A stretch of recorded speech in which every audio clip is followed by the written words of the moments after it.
lagi dapat nama ini, orang ini sudah kita antisipasi orang mana, dia di mana.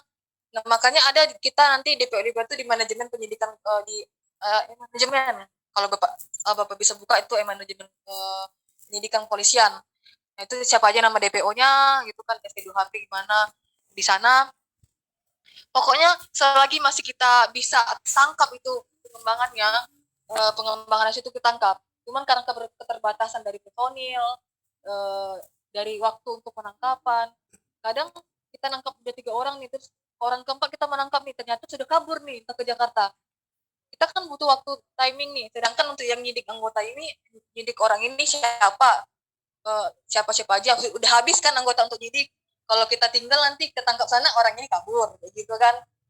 Jadi memang bukan kita, cuman ada teknik dari kepolisian untuk sistem tunda tangkap seperti itu. Contohnya kayak kami nih, kami pengembangan, kami sudah nangkap 3 orang. Terus kami tahu nih orang ini siapa.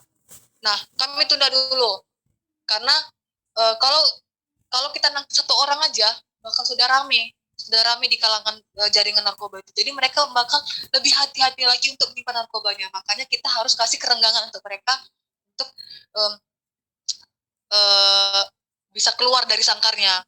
Nah, suatu saat nanti ketika kita dari penyelidikan kita TO kan si orang yang Depok kita itu bisa kita tangkap langsung.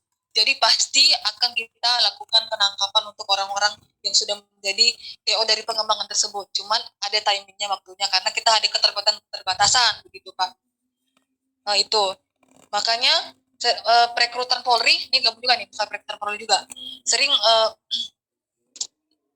merekrut anggota-anggota yang cukup banyak, khususnya untuk anggota Bintara kan sampai 250, karena untuk memenuhi anggota dalam setiap penanganan perkara. Karena pasti uh, selalu kurang Pak, selalu kita menangani itu. Nah,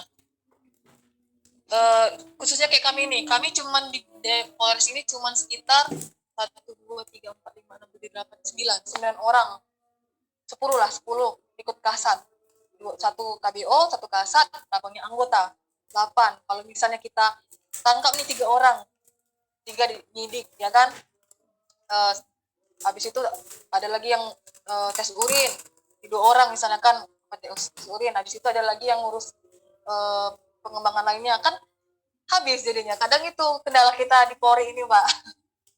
Yang kedua untuk masalah klasifikasi. Nah ini ada peraturan terbaru. Kami tuh mengikuti ada SEMA ya. SEMA itu nomor ini kami 4 tahun 2010 ya. Di mana ada klasifikasi untuk penemuan barang bukti, di mana apa sih yang disebut dengan tertangkap tangan, berapa sih beratnya, itu buka saja di SEMA nomor 4 tahun 2010. Itu dijelaskan tuh. Boleh tuh rekan-rekan buka pakai handphone yang sekarang tuh ada masalah berapa kelompok heroin berapa, kelompok ganja itu sekitar 5 gram, kelompok LCD 2 gram, kelompok morfin itu 1,8 gram, itu sudah dijelaskan. Mungkin tadi saya belum di situ ya menjelaskan itu ya, karena saya kira bakal dari pihak majelis hakim yang menjelaskan masalah berapa. SEMA nomor berapa?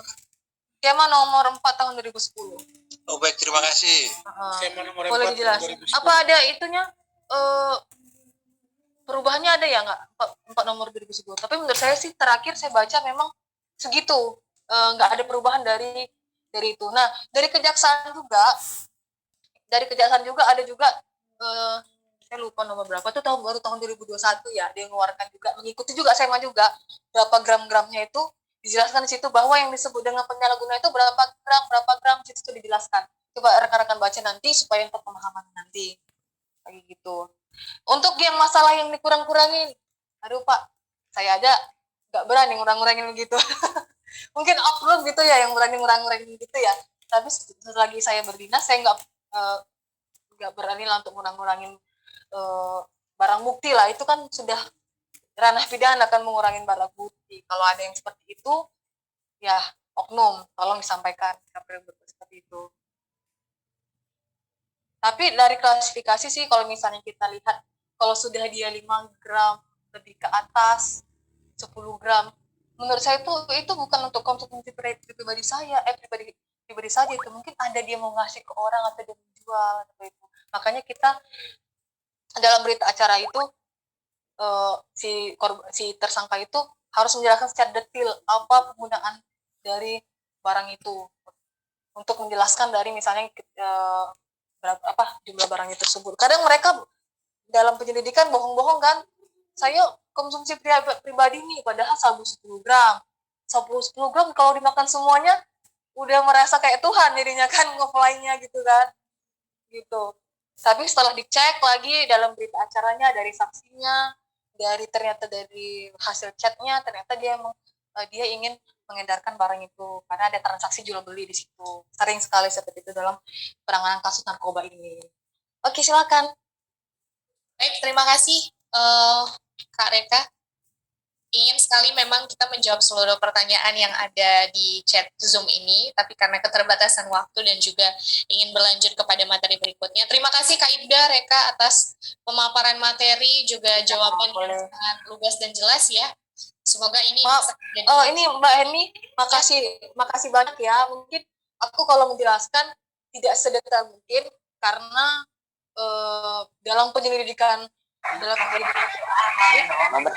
mungkin ada tidak nyampe di pemikiran, tapi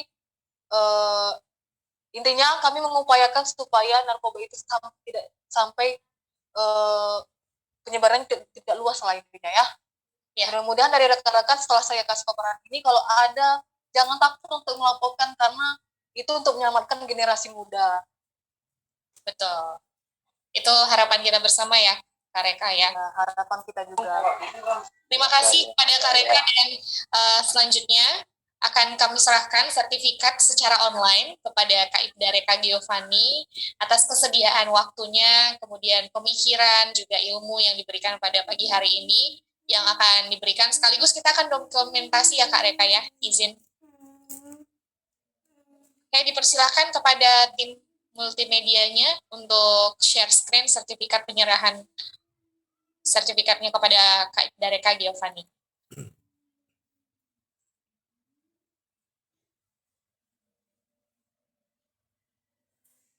Oh, Kak Ibda mungkin boleh izin untuk mematikan share screen-nya, Kak? Oh, boleh ya. Oh. Gimana ya untuk mematikan? Di paling bawah mungkin. Oh, screen ya? Ya. Bukan. Stop. Sudah? Screen. Belum. Stop. Yang mana ya? Oh. Pause screen ya? Ya, stop. Stop share. Oke, masuk. Udah. Silakan kepada tim multimedia dari Detik Mahasiswa Hukum untuk share screen sertifikatnya. Baik, terima kasih kepada Kak Ibda Reka Giovanni. Berikut kami serahkan secara online sertifikatnya atas kesediaannya menjadi pemateri dalam kegiatan DMH Legal Training. Diharapkan semakin luar biasa lagi untuk melaksanakan tugasnya memberantas tindak pidana narkotika khususnya di daerah Kahiyang ya. Kepahiyang di Bengkulu. Dokumentasi dulu mungkin Kak Ibda. Saya ikutin ya. 1, 2, 3. Sekali lagi. 1, 2, 3. Baik, terima kasih Kak Ibda Reka Giovanni, STRK, atas kesediaannya. Sama-sama. Sehat-sehat selalu dan lancar segala sesuatu yang dijalani. Baik, kepada Bapak Ibu Saudara-saudari, kita akan lanjutkan untuk pemateri kedua. Setelah tadi kita dengarkan penjelasan secara umum dari kepolisian atau penyidik sebagai garda awal untuk mengatasi kasus narkoba yang sudah menyebar luas, terlebih dengan sistem geografis di Indonesia memang sangat luas sekali ya. Tadi kita sudah dengarkan ada banyak sekali jenis narkotika, ada narkotika, psikotropika, zat terlarang, dan juga ketika terjadinya pidana narkotika yang memberikan dampak negatif untuk diri sendiri ataupun lingkungan-lingkungan sekitar. Namun dalam hal ini sudah dilakukan langkah-langkah penyelesaian ataupun penegakan hukum oleh penyidik dibantu oleh institusi-institusi terkait berdasarkan peraturan-peraturan hukum yang ada, salah satunya Undang-Undang Nomor 35 Tahun 2009 tentang narkotika, kemudian ada juga peraturan Kapolri untuk melakukan pengawasan ataupun pencegahan. Dan dalam hal ini kita akan dengarkan bagaimana pandangan dari Bapak Hakim, yaitu Bapak Anton Alexander SH. Beliau merupakan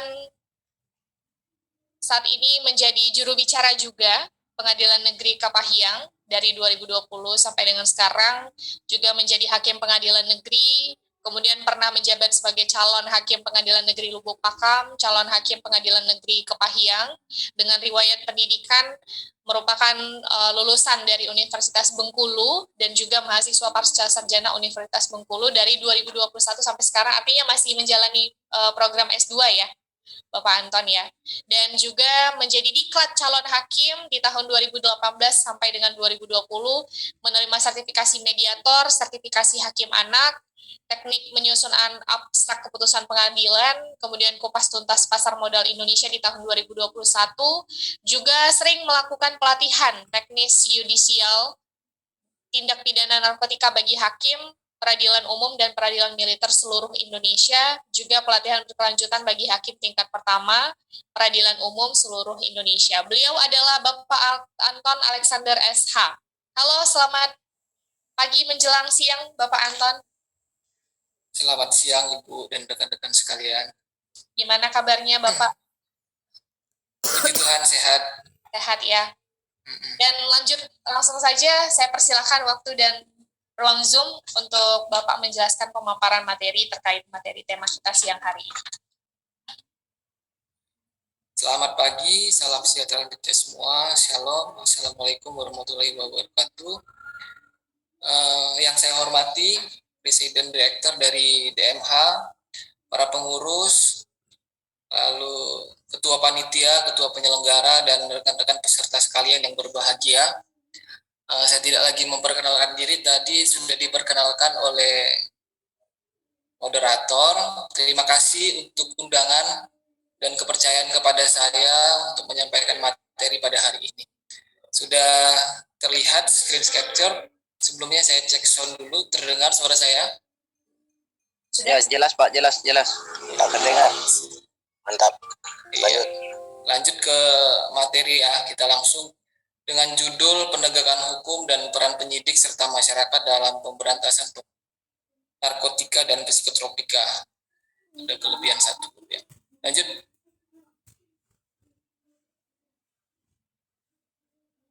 Ya, nanti apa yang akan saya bahas terkait dasar hukum, Akta Indonesia Darurat Narkoba, penggolongan jenis dan bentuk narkoba, politik atau tujuan hukum narkotika, sistem pemidanaan, dan problem penegakan hukum dalam perkara narkotika.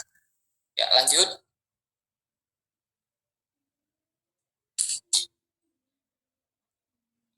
Silakan lanjutkan selanjutnya. Dasar hukum dari apa yang akan saya sampaikan itu saya ambil dari Undang-Undang Narkotika sampai dengan Peraturan Kepala Badan Narkotika Nasional Nomor 11 Tahun 2014. Nanti bisa dibaca, saya sudah kasih materinya ke panitia ya. Langsung saja. Karena waktu saya rasa ini sudah mau ini juga, jadi kita singkat-singkat saja nanti ya.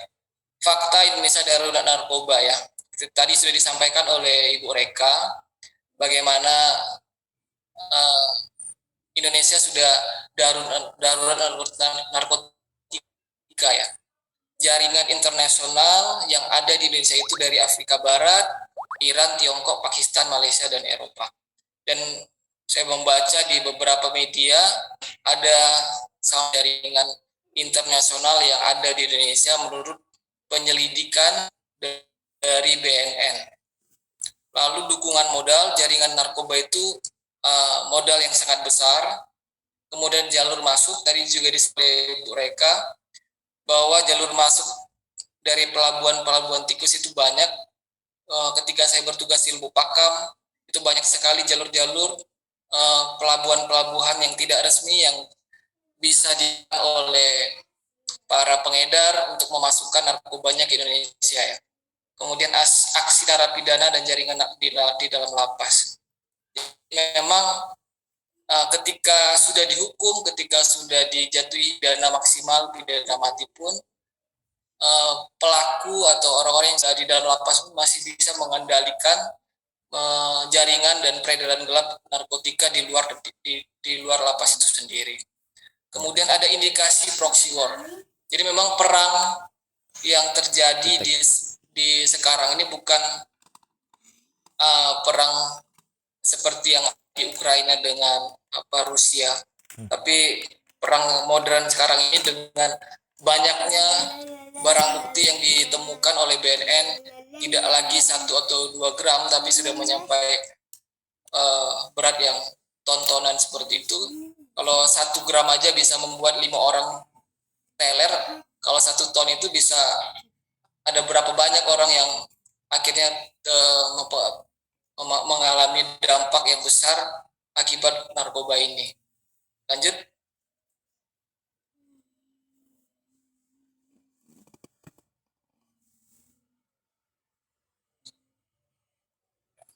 Jadi narkoba tadi sudah dijelaskan, narkoba itu singkatan dari narkotika, psikotropika, dan adiktif lainnya.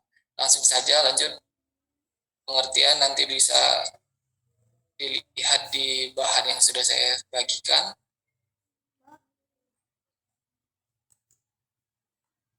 Lanjut.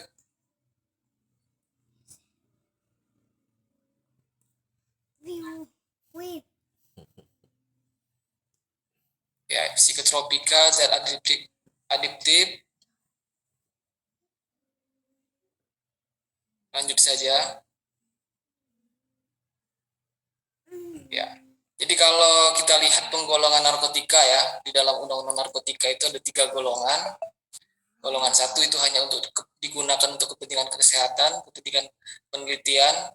Golongan 2, golongan 3 itu bisa digunakan untuk kepentingan atau pelayanan kesehatan.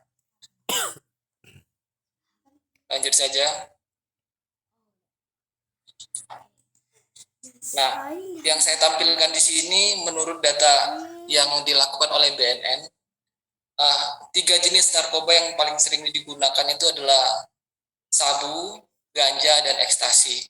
Jadi saya tampilkan beberapa gambar narkoba jenis sabu-sabu, ada ekstasi. Lanjut saja. Jadi ada juga sabu yang dimasukkan ke dalam cairan botol minuman. Ini ada ganja basah dan ganja kering. Lanjut saja. Nah, yang menarik itu di slide 10.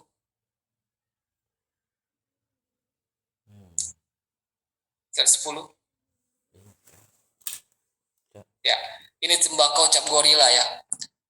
Efeknya bisa mengakibatkan ketagihan, punya efek menenangkan, bisa menimbulkan halusinasi, memicu tremor.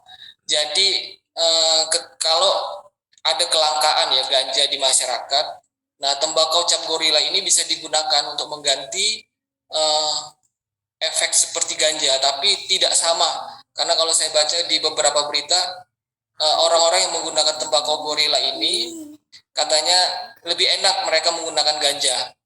Nah, modus yang ditawarkan untuk tembakau gorila ini melalui media sosial. Jadi komposisinya campuran antara tembakau dan ganja sintetis, mengandung senyawa kanabinoid dan sintetis, efek seperti ganja. Harganya 35.000 untuk sekitar 8-10 gram. Nah, untuk pengirimannya ini bisa menggunakan jasa pengiriman seperti Gojek. Nah, tapi dia dikamuflase ya dengan bentuk bungkusan yang misalnya label dari makanan. Nah, tembakau cap gorila ini dari Mahkamah Agung sendiri belum mengatur ya, apakah dia termasuk narkotika jenis tanaman atau narkotika jenis bukan tanaman. Tapi kalau saya membaca di pedoman Jaksa Agung nomor 11 tahun 2021, tembakau gorila ini termasuk narkotika jenis bukan tanaman. Nah, tapi ada dua. Suruh kok lain lo betul 0%. Tidak mampu. Mohon maaf, boleh di-unmute dulu. Saya lanjutkan ya. Jadi ketika tembakau gurila bercampur dengan narkotika jenis tanaman, misalnya dia bercampur dengan ganja, ketika dia bisa diekstraksi, bisa dipisahkan, maka dia narkotika yang dipisahkan itu termasuk narkotika jenis tanaman. Nah, yang tembakau gurila termasuk narkotika jenis bukan tanaman. Tetapi ketika dia sudah bercampur dan tidak bisa dipisahkan lagi, nah, narkotika tembakau kecap gurila ini termasuk narkotika jenis bukan tanaman. Jadi kalau misalnya nanti ada dilimpahkan oleh penyidik ataupun oleh jaksa, kalau misalnya dia tembakau gurila murni, maka yang diterapkan adalah pasal 112. Ketika dia bercampur dengan narkotika jenis taman, pasal yang dapat diterapkan adalah pasal 111, karena di pasal 11 itu adalah yang dilarang adalah narkotika jenis bukan jenis tanaman. Selanjutnya, Iya ini. nah yang menarik ini ada kratom ya. Ini fenomena terkini. Jadi kratom ini sebetulnya tanaman yang banyak tumbuh di Tulis sudah. berbagai daerah termasuk di Bengkulu. Tulis. Di Bengkulu itu kratom ini bisa digunakan Ini untuk pencet aja mengobati loh. diare, sakit kepala. Tapi selanjutnya dulu. Ini Cece. Nah, berdasarkan penelitian yang dilakukan oleh BNN ini, efek kratom ini 13 kali lebih kuat daripada morfin. Dan BNN sudah memberikan rekomendasi agar kratom ini bisa masuk ke dalam narkotika golongan 1 sejak tahun 2017. Tapi setelah saya baca sampai dengan sekarang, bahkan di Peraturan Menteri Kesehatan yang terbaru nomor 4 tahun 2021 tentang perubahan golongan narkotika, kratom ini belum termasuk ya ke dalam lampiran daftar narkotika golongan 1, golongan 2 maupun golongan 3. Artinya ketika ini disalahgunakan oleh masyarakat, kratom belum bisa belum bisa diterapkan ke dalam undang-undang narkotika. Akan tetapi saya ada membaca juga Badan POM sudah mengeluarkan surat edaran yang melarang peredaran dari kratom. Jadi ketika misalnya ini diedarkan digunakan untuk obat tradisional yang bisa diterapkan, saya rasa itu undang-undang kesehatan karena tidak memiliki izin edar dari Badan POM. Jadi kratom ini banyak ada, bisa di-unmute sebentar. Ya, jadi kratom ini banyak di Kalimantan Barat ya. Jadi Kalimantan Barat itu komoditas utama atau mata pencarian masyarakat itu banyak dari mereka yang menanam kratom dan mereka mengekspor kratom ini sampai ke Amerika.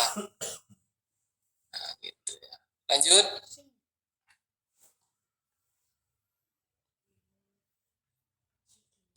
Nah, kalau kita melihat ke dalam politik atau tujuan hukum dalam menangani permasalahan narkotika, kalau kita baca di pasal 4 Undang-Undang Nomor 35 2009, kita fokus ke huruf C dan huruf D. Huruf C memberantas peredaran gelap narkotika dan prekursor narkotika, dan huruf D menjamin pengaturan upaya rehabilitasi medis dan sosial bagi penyalahguna dan pecandu narkotika. Nah, kalau kita membaca penjelasan isi dari pasal 4 Undang-Undang Nomor 35 tahun 2009, terutama di huruf C dan huruf D ini, pembentuk undang-undang ya sebetulnya menginginkan di dalam menangani perkara dan permasalahan narkotika ini, dia menggunakan kebijakan yang integral, artinya memberantas peredaran narkotika dan menjamin diberikannya rehabilitasi.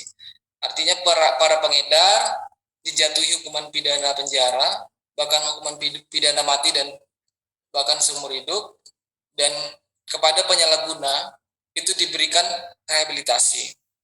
Artinya undang-undang ini memang menganut double track system, di samping pidana penjara, tetapi juga ada hukuman berupa tindakan yang wajib diberikan kepada penyalahguna dan pecandu narkotika. Jadi ini memang betul-betul dipahami dulu kepada para peserta sekalian agar kita itu tidak bias, tidak bisa terarah di dalam nanti juga mahasiswa mempelajari di dalam undang-undang narkotika, dan kita sebagai aparat penegak hukum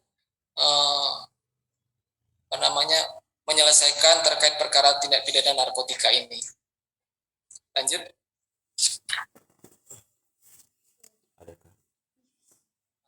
Kalau kita melihat dimensi tindak pidana narkotika itu ya terdiri dari pengedar, pengguna, dan produsen. Dan tetapi yang sering terjadi di masyarakat itu berhubungan dengan pengedar dan pengguna narkotika. Jadi dalam pembahasan hari ini akan lebih difokuskan terhadap kualifikasi pelaku sebagai pengedar dan pengguna saja. Lanjut.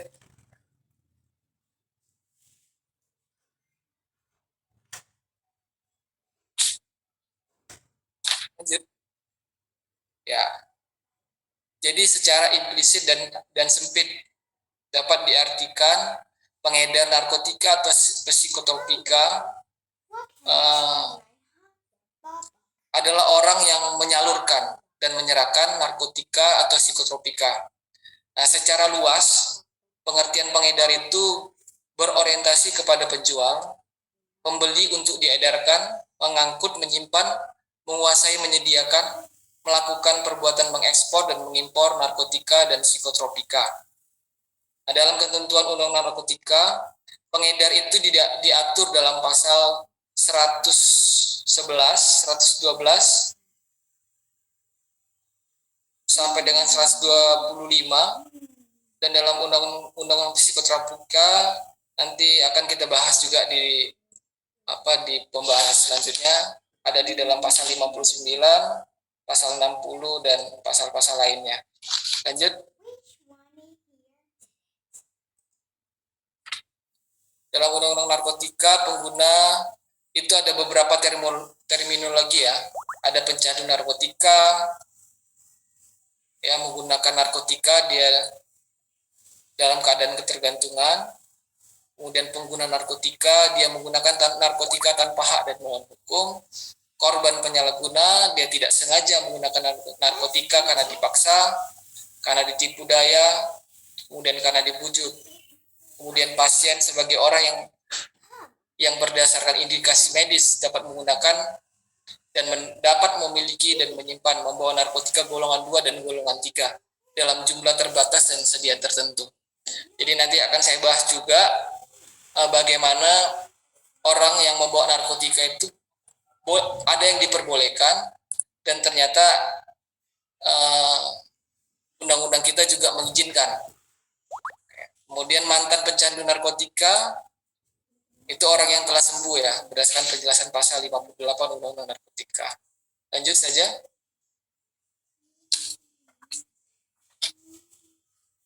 Nah, di dalam Undang-Undang Narkotika, sebelum saya membahas bagaimana jenis sanksi pidananya, dalam hukum pidana kita mengenal atau strafsornya itu ada sistem perumusan tunggal, kemudian sistem perumusan alternatif, sistem perumusan kumulatif, sistem perumusan campuran atau gabungan, sistem perumusan buta. Jadi sistem perumusan tunggal itu jenis sanksi yang ada di dalam ketentuan pidana itu, misalnya hanya penjara saja, atau hanya yang dimuat jenis sanksinya hanya denda saja. Kemudian dalam sistem perumusan alternatif itu, misalnya di dalam undang-undang kita bisa melihat bisa pidana denda atau pidana rehabilitasi, atau pidana penjara atau denda. Jadi kita bisa diberikan alternatif memilih antara pidana penjara atau pidana denda. Kemudian sistem perumusan kumulatif, ini misalnya pidana penjara dan denda. Itu contohnya. Sistem perumusan gabungan, misalnya gabungan antara sistem perumusan alternatif dan sistem perumusan kumulatif. Misalnya kita akan melihat di beberapa ketentuan sanksi pidana itu, misalnya pidana mati, pidana seumur hidup, atau pidana penjara dan pidana denda. Nah, sistem perumusan buta tidak disebutkan, jadi diserahkan kepada aparat penegak hukum untuk memilih hukuman mana yang paling tepat dijatuhkan kepada pelaku daripada tindak pidana. Next.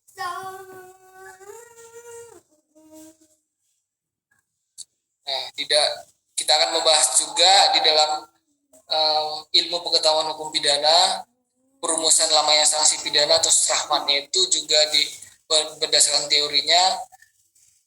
Pertama, kita mengenal adanya definite sentence system. Jadi sistemnya pasti. Ada indefinite sentence system, sistem maksimal. Misalnya di dalam undang-undang itu kita melihat misalnya paling lama 4 tahun gitu ya. Atau determinate sentence system, minimal dan maksimal. Jadi ada ancaman pidana minimalnya, misalnya minimal 4 tahun dan maksimal 15 tahun. Kemudian intermediate sentence system tidak ditentukan secara pasti, diserahkan kepada penegak hukum.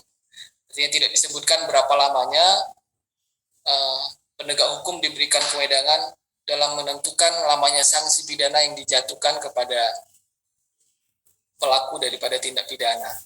Lanjut saja.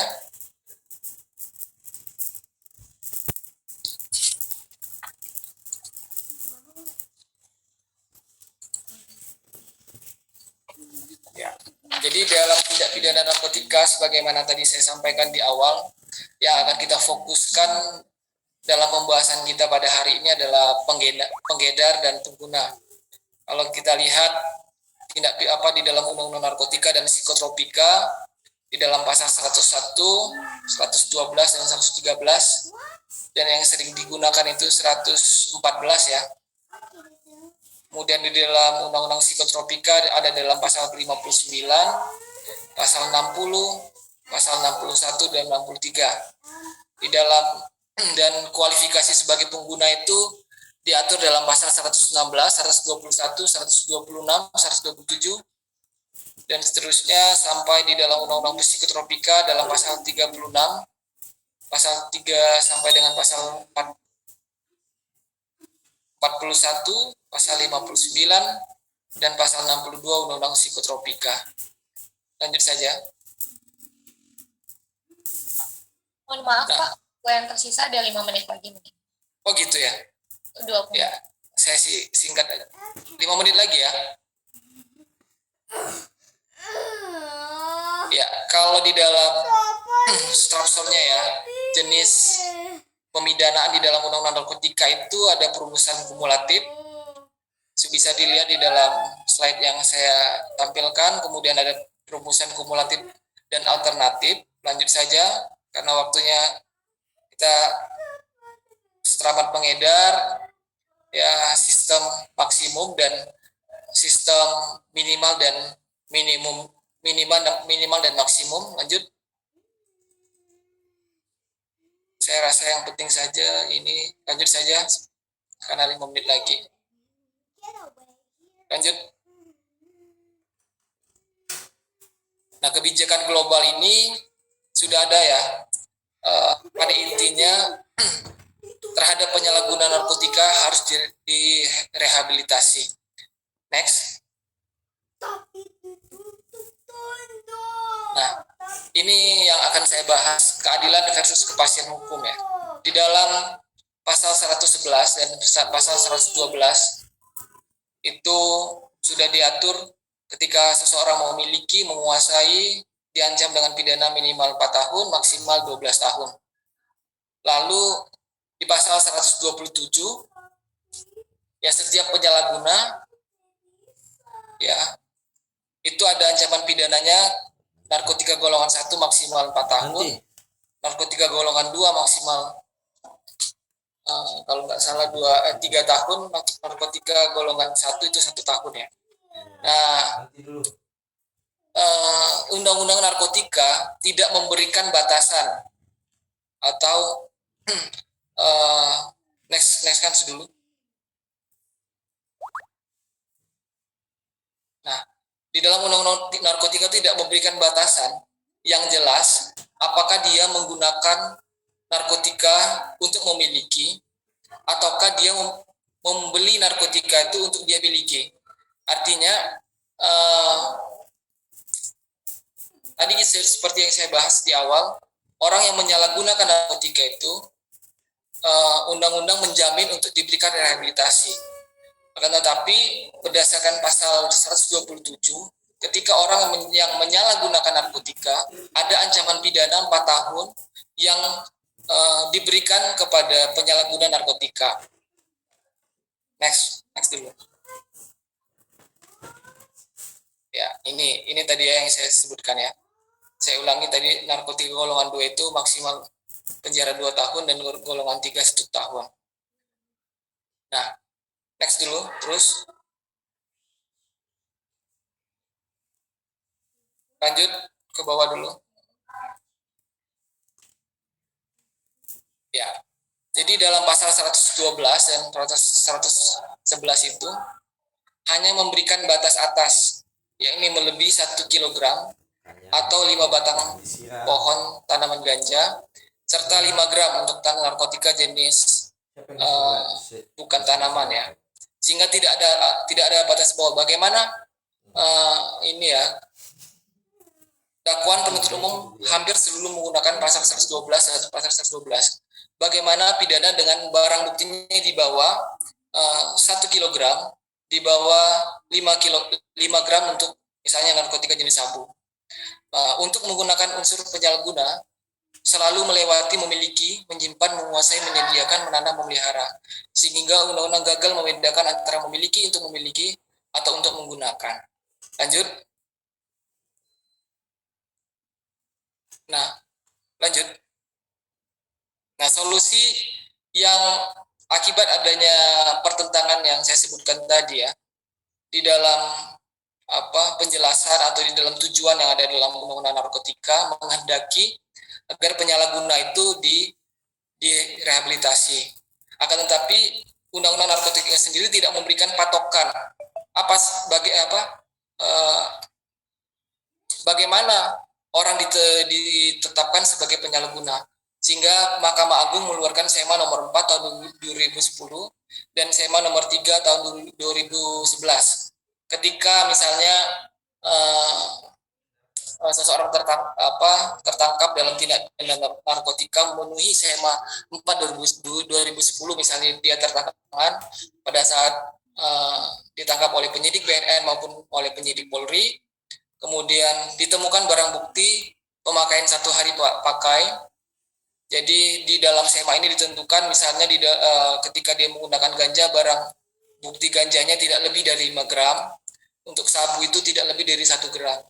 Kemudian surat uji lab positif menggunakan ganja, kemudian ada surat keterangan dari dokter jiwa dan psikiater, tidak terbukti yang bersangkutan terlibat dalam peredaran gelap narkotika. Sebetulnya SEMA ini juga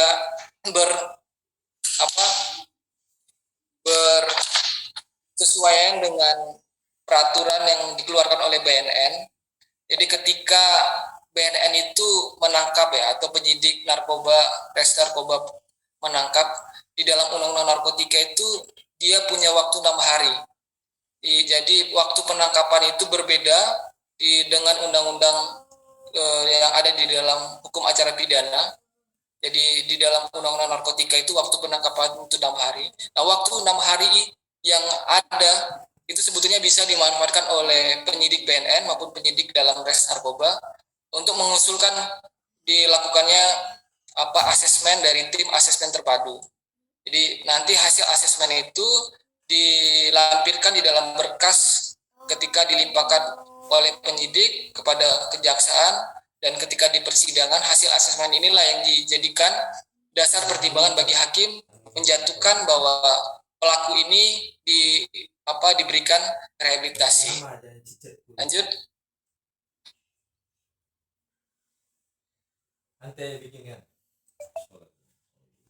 Ya. Jadi lalu bagaimana dengan pecandu tadi yang saya jelaskan itu bagi penyalahguna ya. Jadi tadi sudah dijelaskan bahwa di pasal 4 itu, di pasal 4 Undang-Undang Narkotika ada jaminan pada pecandu itu diberikan rehabilitasi. Jadi ada dua tipe pecandu, orang yang menggunakan narkotika dalam keadaan ketergantungan, kemudian orang yang menyalahgunakan narkotika dalam keadaan ketergantungan secara fisik dan psikis. Lanjut.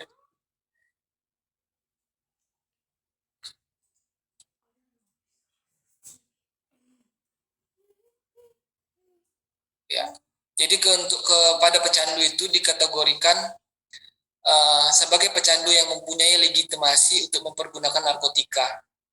Jadi di dalam pasal 55 ya, pasal 55 Undang-Undang Narkotika diwajibkan kepada orang tua ataupun kepada wali yang mengetahui orang yang belum cukup umur untuk melaporkan kepada IPWL ya, institusi penerima wajib lapor untuk diberikan perawatan pengobatan kepada pecandu tersebut. Nah, ketika sudah dilaporkan, persepsi di dalam di dalam undang-undang, di dalam kesehatan dan di dalam hukum itu berbeda ya. Jadi penanganan kepada para pecandu, para penyalahguna narkoba ini, kalau kita melihat di dalam undang-undang narkotika, orang yang menyalahgunakan narkotika itu termasuk perbuatan pidana, pelanggar hukum dan dapat dipenjara. Tetapi kalau kita baca di dalam atau persepsi dalam kesehatan, orang-orang yang mengalami gangguan atau menggunakan narkotika itu merupakan sebuah penyakit. Jadi kalau orang sakit ya butuh berobat, kalau orang sakit ya butuh dirawat, diobati. Nah, ketika misalnya dia dalam perawatan sudah melaporkan kepada seperti misalnya di Bengkulu ada rumah sakit jiwa ketergantungan obat. Nah, dia diberikan kartu berobat pasien atau kartu lapor diri. Nah, ketika dia ditangkap di mana misalnya membawa narkotika golongan 2 atau golongan 3, misalnya dia membawa benzodiazepin atau alprazolam, dia bisa menunjukkan misalnya kartu lapor diri. Nah, berdasarkan putusan hakim, kalau kita membaca di pasal 103 itu hakim memberikan penetapan agar yang bersangkutan dapat menjalani rehabilitasi. Ini untuk tipe yang pertama ya, karena dia mempunyai legitimasi untuk mempergunakan narkotika. Selanjutnya, karena cepat jadi saya agak cepat juga menjelaskannya. Lanjut. Ya, ini adalah peran masyarakat seperti yang saya sampaikan tadi. Nah, ini ya di tipe keduanya, peran masyarakat itu juga sangat berperan untuk mengungkap ya peredaran gelap narkotika, melaporkan kepada aparat penegak hukum, bahkan ketika ada keluarga yang ternyata dia menyalahgunakan narkotika bisa melaporkan kepada IPWL. IPWL itu ada di puskesmas, bisa juga di rumah sakit jiwa ketergantungan obat dan lain sebagainya. Lanjut.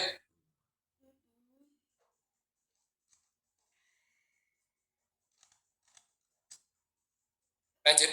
Ya, ini untuk tipe 2, tidak mempunyai legitimasi mempergunakan narkotika demi pelayanan kesehatan. Nah, ini yang saya jelaskan di awal tadi, ketika ditangkap ternyata dia tidak punya izin atau tidak punya kartu lapor diri, kartu berobat pasien.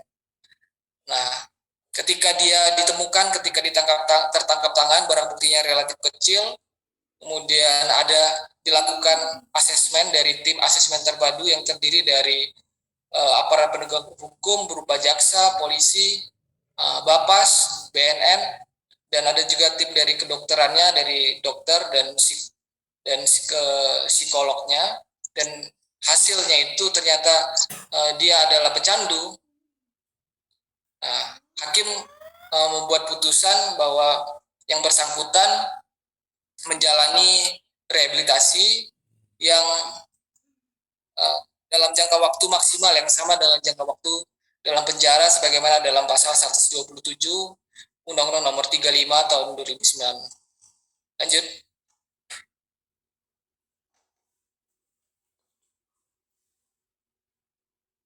Nah, ini praktek peradilan ya, dan juga di dalam praktek peradilan itu dakwaan penuntut umum mendakwakan pasal 111 dan pasal 112. Bisa nggak ternyata ketika di dalam praktek persidangan ternyata dia memenuhi SEMA nomor 4 tahun 2010. Jadi dia tertangkap tangan, narkotika relatif kecil, dites urinnya positif, kemudian jadi di dalam fakta persidangan itu pelaku yang didakwa oleh penuntut umum ini ternyata dia melanggar memenuhi pasal sebagai penyalahguna atau yang diatur dalam pasal 127. Next dulu.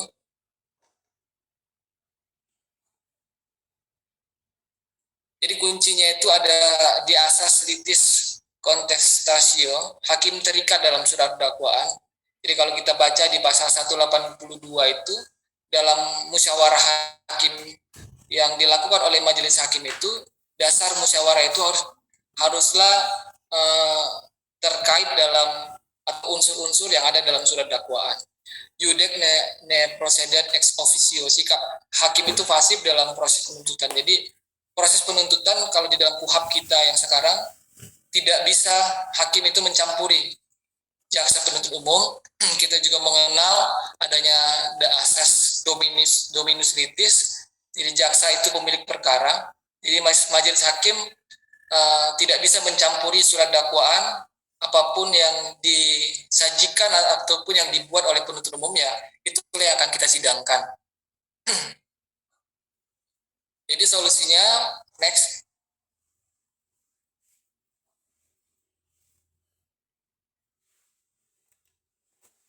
Jadi solusinya ketika penuntut umum hanya mendakwakan pasal 111 ataupun 112 ya. Dan dalam fakta persidangan terbukti bahwa pelaku tidak pidana atau terdakwa itu sebagai penyalahguna, sebagai pecandu. Nah, Mahkamah Agung memberikan solusi di dalam SEMA nomor 3 tahun 2015 tentang pemberlakuan rumusan hasil rapat pleno kamar. Intinya majelis hakim diberikan kewenangan untuk menembus minimum khusus yang ada di dalam pasal 111 maupun 112. Jadi di dalam pasal 112 dan 111 itu minimum khususnya adalah 4 tahun. Nah, majelis hakim diberikan kewenangan untuk memutus di bawah 4 tahun. Lalu yang menjadi persoalan hak dari terdakwa untuk mendapatkan rehabilitasi itu terabaikan. Karena di dalam pasal 112 dan 111 itu tidak ada dimungkinkan diberikan adanya rehabilitasi. Lanjut.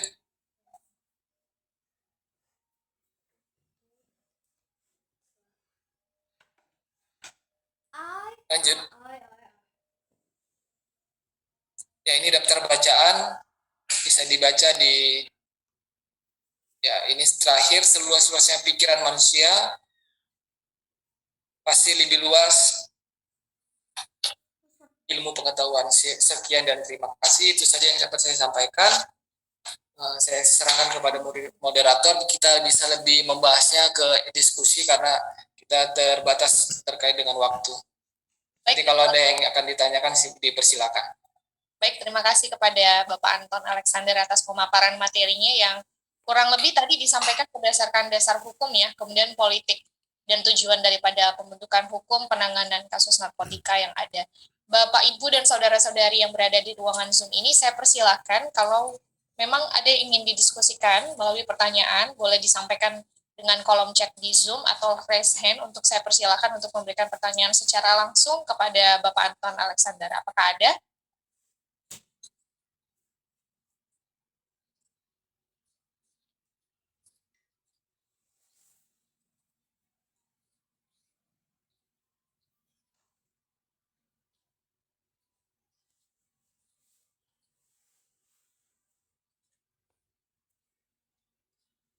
Ya, mungkin Ya, kalau kendala dalam praktek persidangan di pengadilan terkait dengan penanganan tindak pidana narkotika, seperti misalnya kita lihat ya, kalau kita lihat barang bukti yang dilampirkan di dalam surat dakwaan itu relatif kecil. Ada yang misalnya 0, sekian saja. Tetapi penyidik tidak melampirkan hasil asesmen dari tim asesmen terpadu. Sehingga dalam penjatuhan hukuman ya kita melihat sebetulnya lebih pantas kepada terdakwa ini diberikan rehabilitasi. Akan tetapi hakim itu kalau kita baca di dalam SEMA, kemudian di dalam beberapa peraturan-peraturan lain itu perlu sekali adanya TAT itu. Jadi ketika ada dilampirkan TAT, kita pun yakin dan betul-betul berani untuk memutuskan kepada penyalahguna diberikan rehabilitasi. Akan tetapi ketika tidak ada TAT, seperti yang saya sampaikan di dalam penyampaian materi tadi, ketika penuntut umum mendakwakan pasal 112 ya, kemudian pasal 100 atau pasal 101 tidak memasukkan pasal 127 yang dilakukan oleh hakim bisa menyimpangi minimum khusus di dalam undang-undang narkotika. Karena saya beberapa kali memberikan putusan di bawah dari ancaman pidana 4 tahun, saya diberikan putusan di bawah itu. Tetapi yang paling dibutuhkan sebetulnya oleh penyalahguna itu adalah rehabilitasi. Karena sebetulnya ketika orang yang menggunakan narkotika itu, dia itu sebetulnya seperti penyakit. Dia butuh butuh pengobatan. Kalau kita lihat atau kita dengar dari penjelasan Ibu Reka tadi, ketika punya kemauan pasti sembuh. Tapi sebetulnya ketika orang yang menggunakan narkotika, dia itu seperti penyakit, dia kecanduan terus. Ada kemungkinan relapse gitu ya. Jadi memang orang-orang yang menggunakan narkotika ini dia ada dipengaruhi di dalam susunan saraf otaknya itu. Jadi sama seperti kalau kita makan, kalau kita misalnya terkait dengan aktivitas seksual, ketika kita sudah selesai menggunakannya ada rasa euforia, ada rasa senang yang kita rasakan. Nah, efek yang ada di dalam narkotika itu sama sebetulnya dengan efek yang kalau kita misalnya selesai makan atau kita misalnya dipuji, kita senang ya kan. Tapi efek yang ditimbulkan oleh zat psikotropika itu lebih berbahaya lagi karena dia berlebihan. Jadi otak kita itu ketika misalnya dopamin yang ada di dalam otak kita itu berlebihan, jadi menimbulkan efek yang ketergantungan, kita pengen merasakan lagi gitu ya. Makanya penting sekali orang-orang yang menggunakan narkotika itu direhabilitasi. Sama seperti yang saya jelaskan di awal, agar aparat penegak hukum itu bukan menekankan kepada kecuali kepada pengedar ya, kepada pengedar kita sepakat pantas untuk diberikan hukuman mati, bahkan pidana penjara, bahkan diberikan hukuman mati sekalipun. Nah, kepada para pengguna ini memang yang paling baik, yang paling benar diberikan adalah rehabilitasi. ya, terkait dengan rehabilitasi yang sepertinya menjadi poin yang sangat krusial dan penting ya Pak Anton ya. Berkaitan dengan hal tersebut, Bapak James dan Pak Budi juga bertanya mengenai hal rehabilitasi secara umum. Bisa saya simpulkan pertanyaannya, bagaimana proses rehabilitasi yang bisa diberikan kepada pemakai narkoba? Karena ada juga kata